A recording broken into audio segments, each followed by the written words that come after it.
Ladies and gentlemen, I always see comments under my videos like, how do you invest your money? But that's not really a good question. And here's why. At this point, I'm investing millions and millions of dollars, but 90% of you aren't there yet. So what I do is not going to apply to you.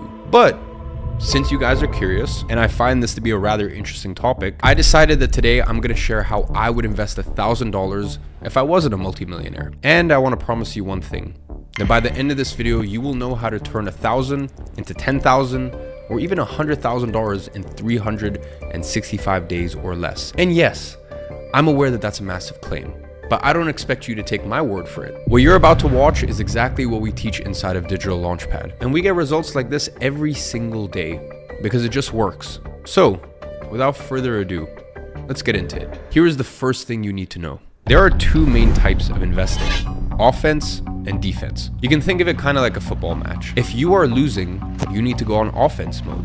You need to take risks. You need to score fast. And that same philosophy can be applied to investing. When you're broke, you need to score your first money goals. That's your first 6 or even 7 figures. Then once you are winning, all you have to do is not let the enemy pass through your defense, and you will win the match. Offense investing will get your first 6 or 7 figures. Defense investing will make sure that you don't lose it once you have it. You do offense investing when you're broke, and you do defense investing when you have money to actually protect. Understand? So if you understood this, playing defense only when you have nothing to protect is dumb. This is why people don't get rich. Listen, I could sit here and tell you about the millions and millions of dollars I put into the bond market in Q4 of 2023, and how I keep my money ticking over in a money market fund, and how much money I make from fixed deposit income. But the only reason those numbers are even worth talking about, the amount of money I actually make from those practically bulletproof investments, is because I have money in the first place. And this is why people don't get rich from investing $10 into S&P 500.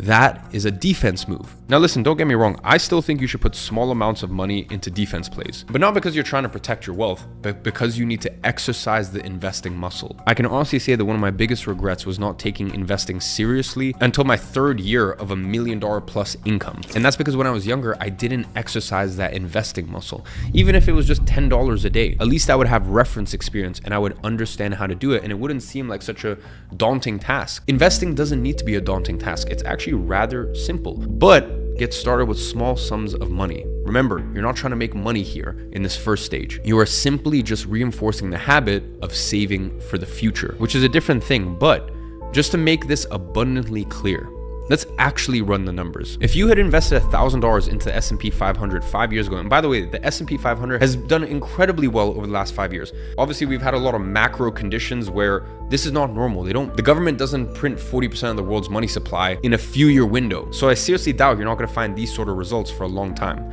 But anyways, if you invested $1,000 5 years ago, you would have approximately $1,700 now. Now, here's the thing. Pretty much any other investment or asset class would have yielded you similar results.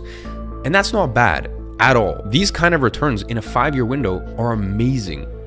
But if you have millions of dollars, because listen, even 1% of $100 million is still $1 million a year. At that point, your investments could suck and you'd still make obscene amounts of money. And that's why I think it's so funny when I see wealthy people making videos saying, oh, the secret is to diversify your portfolio. Yeah, of course, but you're forgetting something very crucial. You did not get rich diversifying shit.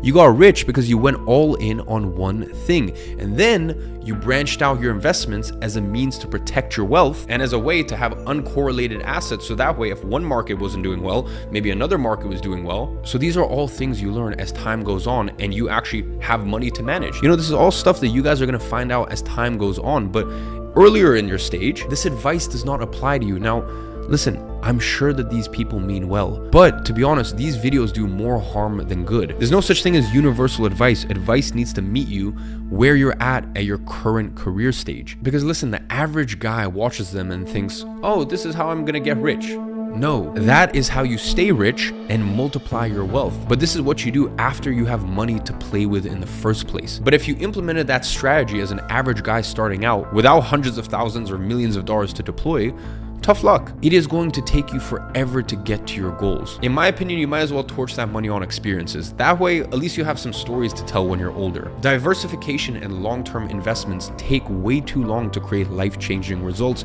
if you don't have anything to start with. You need something quicker, which leads us to the main point of this video, which is offensive investing. So listen, offense investing, much like the word suggests, requires action, and this is not going to be easy work. It's not a magical pill. I'm not going to tell you to invest in some meme coin. You're not going to get rich overnight. And if that's what you wanted to hear, well then I'm sorry, this video is probably not for you. However, here's the good thing about this. Yes, you have to put in effort, but it fucking works. You don't have to speculate if a stock is going to go up or going to go down. You don't have to anticipate market fluctuations. All you have to do is put in the work and make as much money as you want. So, at this point, you're probably thinking, okay, spit it out. What is it? Well, if you know me, you probably know what it is. What I'm talking about is self-education. And the idea here is incredibly simple, and I'll actually just break it down with some simple math in a second. It's simple, but it's overwhelmingly powerful. If you put your $1,000 to work for you in the stock market, you would probably die before you see that turn into $100,000. But if you learn a profitable skill, one that you can sell for thousands of dollars, exactly like the ones we teach inside of Digital Launchpad, you can go from nothing to making 6 figures a year in literally a few months. And again, you don't have to take my word for it. As you can see, we have thousands of students who paid $37 and are making over $10,000 a month now. Really let that sink in. This is how ridiculously overpowered self-education is. What other kind of business can you spend $37 and make a 270x return in less than a year? And the main thing is, without luck and consistently. And this is why I'm so big on self-education and built my life's purpose around revolutionizing the educational system. And this is why I call my platform Digital Launchpad, because self-education is in fact a launchpad for the life that you want. And by the way, I want to make something very clear. I don't want this to be an ad for Digital Launchpad. Trust me, $37 is not going to change my life. I couldn't care less if you joined. Obviously, I think it's in your best interest to do so because I tried to make the best product out there on the market, but I want to make it clear that there is 1,000,001 different ways to use self-education to make more money. Let's take blue collar jobs, for example. You could get a plumber's license for as little as $75 and get paid more than 90% of people out there with fancy degrees. This also works for real estate, to get your real estate license. If you want to become a personal trainer and many other skills, get your license, get your qualification, not from these bullshit universities that charge you way too much money and you spend way too long.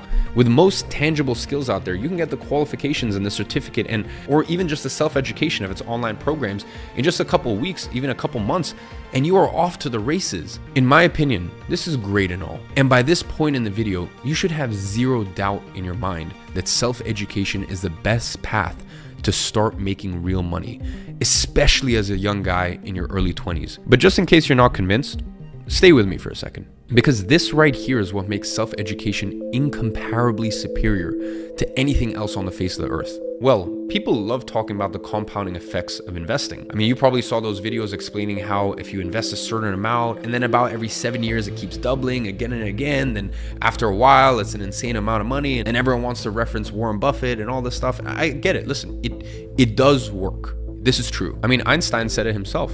Compounding interest is the 8th wonder of the world. But here's the issue I have with this. Is it going to work? Yeah. Is it going to take a long ass time to build that momentum? Also true. And to me personally, being rich in your 70s is fine. Like, it's great. You can take care of your loved ones. You can leave them a tiny little nest egg. You don't have to be a burden on your family. You're kind of set. However, if you want to live a truly memorable life, then you need to get rich young. You need to get rich now. And I'm not talking become a multi-millionaire by the time that you're 16 that a lot of these people feel pressured to these days. I mean, just get to a point where you have financial freedom, where 95% of things you don't need to look at the price tag of. You could pretty much live the life that you want. But what if I told you that there's actually a hack, a cheat code, a shortcut to achieving the same compounding effect that's not dependent on time? What if I told you that you can have the exact same exponential returns in less than a year? Hear me out. When people think of compounding interest, they think of what? Time, correct? They associate the concept of compounding as something that grows exponentially in a certain time frame. However, let me offer you a slightly different perspective. And this is what people don't realize. And by the way, this keeps them from making unfair amounts of money. You can achieve the same compounding interest effect through learning skills, through skill stacking, and strategically stacking them on top of each other. And here's how you're gonna do this. Picture this. John works a low-level 9-to-5. He makes $20,000 a year. Now he learns copywriting. It takes him a few months, but now he's on pace to make $70,000 a year. And then he learns how to hire and delegate and manage a team. And now he's making $140,000 a year. And then he learns systems and client acquisitions. And now his business is on pace to do 280 grand a year. And then he learns content creation and personal branding, and now he's making $1 million a year. And I could keep going on and on about skill stacking until he's worth hundreds of millions of dollars. But here's the point. You do not have to wait until you have gray hairs and grandkids to start seeing the digits in your bank account double every couple of months. Instead of using time as a catalyst to double your income, you can use skill stacking and double your revenue every couple of months, predictably and consistently. And that, my friend, ties perfectly with the message of this video. And that is, self-education can propel you to riches faster than any other investment out there. Now, once you actually invest in your education and start to actually make decent money, multiple six figures or even 7+, then and only then should you get serious about boring, long-term defensive investments. As I said previously, you should always be doing it on a small scale, even if it's just $5 a week, just so you can consolidate that habit. But the moment that you actually want to get serious about this is when you have multiple six figures just laying around and nowhere to put it, or when your business is making more money than you know what to do with it, where you can no longer reinvest in the business. However, until that moment comes, keep investing in the best asset there is in the world, which is yourself. So with all that being said, I really hope like when you go to bed at night, you just understand that, yes, I want you to buy property. Yes, I want you to invest in the stock market. Yes, have some alternative assets. Play around, see what you enjoy investing in. Go buy $300,000 watches like this. Do whatever you want, but nothing on earth will ever be as valuable as you are. There's no asset on earth that will produce in the way that you can. And who is it? Jay-Z that said, "I'm not a businessman, I'm a businessman." And what he's trying to say there is that all these businesses are great, but at the end of the day, I am the golden goose that is laying these eggs. I am the producer at the end of the day. So with all that said, just know that I'm watching from afar and I'm rooting for you.